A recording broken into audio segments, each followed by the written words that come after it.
So we're at 2026. This is my fallow ground area, and it's just been let to grow wild for 2 years now. So I'm going to dig, I'm going to I'm going to till all this in. As you see here, I want to till all this into the ground. I'll come back, till it a second time. And in here this year, we're going to be planting flowers and sunflowers, things like that. A couple of things I'm going to have to do first. I just noticed this. I've still got some wild garlic that's coming up all through here.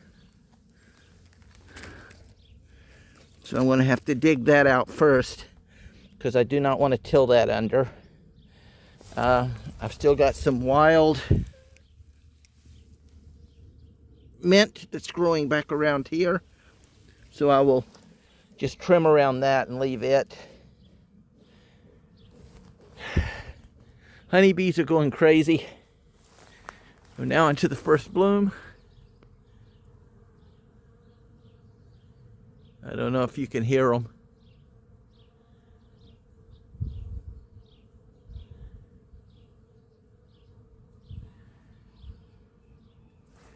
So things are starting to go into the bloom. So first thing I want to do is come in here. I got to find all of the wild onion and garlic that's been growing in here. Get that dug out. This strip right along here is just going to get trimmed. That's going to be a walkway. And then every year I move anything that's left on the one side over there back over to here. So I've got to dig out that one big piece of grass back there. But you see, I mean, it's onions for days. So let me get that done, then I'll get this tilled up. We'll come back later.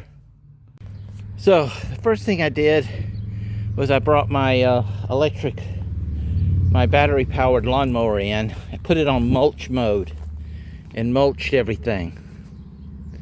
So all of that you saw growing before, all of that's still here. It's just mulched down into the ground now. And now what I'm doing is going around and deep tilling the area. Okay, this is not wood.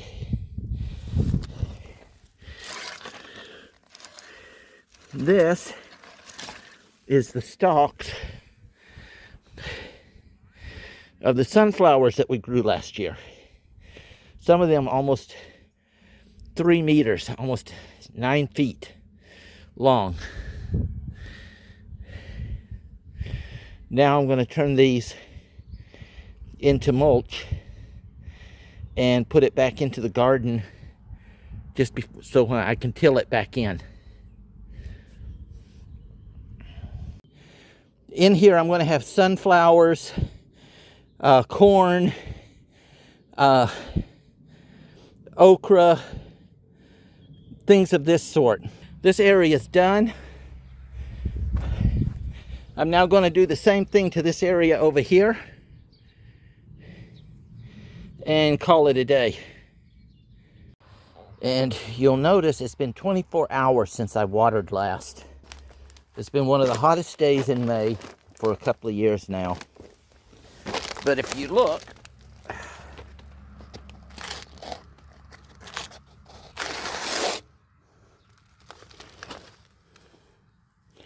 you can see under is still moist. So it's retaining that water underneath and preventing it from drying out. I'll explain what's going on with this stuff. I'm still filling this in with as I get old cardboard. And what it does is it's going to create a water barrier and create a anti-grass area. As the cardboard deteriorates, it becomes worm food. And so what this does is I don't have to put that anti-grass stuff down, which is really bad. Now, each row is covered in cardboard. The stones are there simply to keep the cardboard down. So that when I laid it, we just had a real heavy rain, and I didn't want it blowing, so the cardboard is, the stones hold the cardboard down. In the back,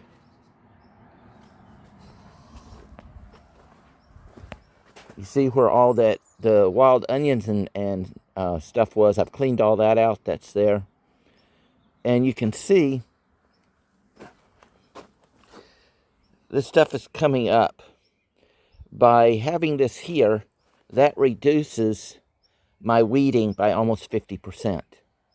So you look at, this is her father's over here. You can see they're going to have to come in here and weed this each and every week.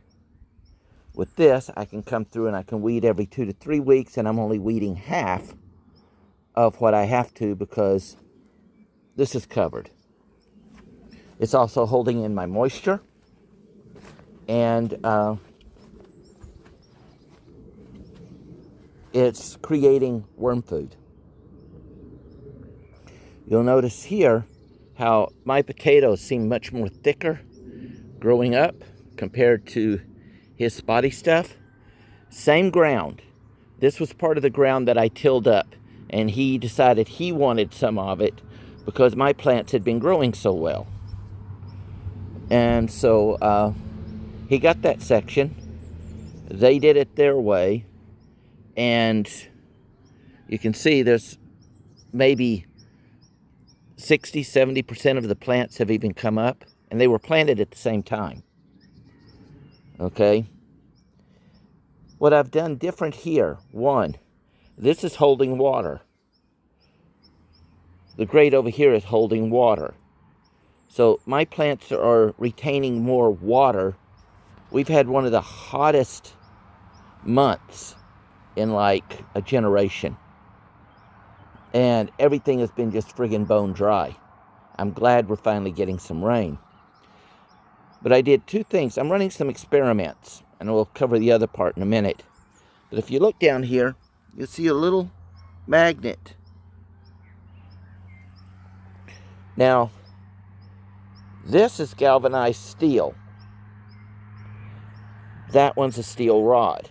I've created a slight galvanic battery running in here. It's helping break up the nutrients and so on. There's no wires connecting it or anything. Very similar principle to earth battery, but I'm not pulling anything from it. I'm just having it do a discharge.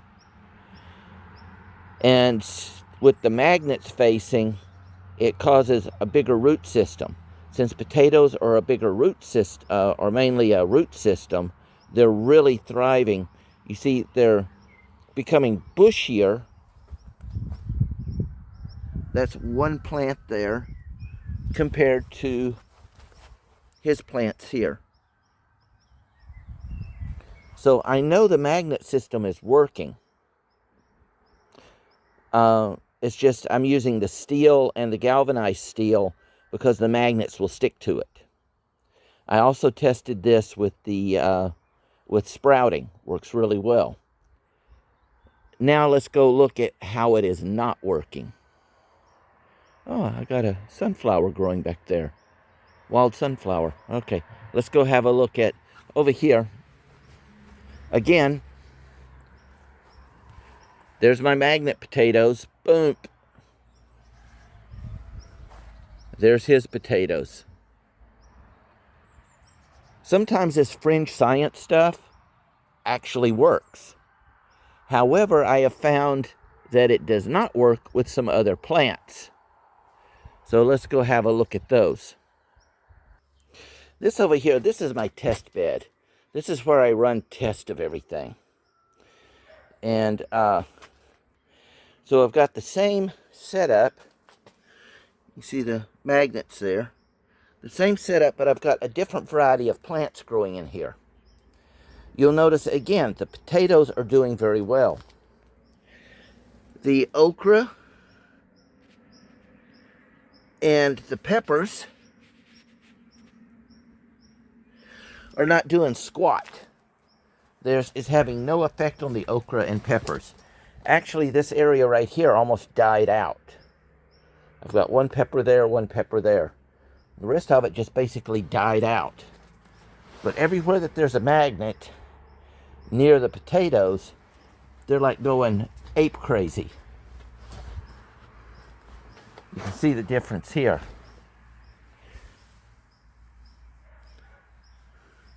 So that magnet and that pole with that galvanic action is doing something that's killing those plants. It's literally killing them. So when you read about this earth energy and earth magnets and galvanic batteries and so on, be careful of what you put it with. Because I can now attest from this area to that area, back there, that, here, look at the tomatoes. Those are from seeds just a few weeks ago. Okay? Certain plants seem to work well with it. Other plants do not seem to like it at all. So I would not do this galvanic battery magnet thing around any of my stalk plants. Okay? Anything like peppers. Let's see, peppers, okra, corn. I notice it's not, all my corn is, boom, most of the corn's dead back in that back area down there. It seems to really work well with plants of the nightshade species. Tomatoes, potatoes, this sort of thing. So something to consider, all right?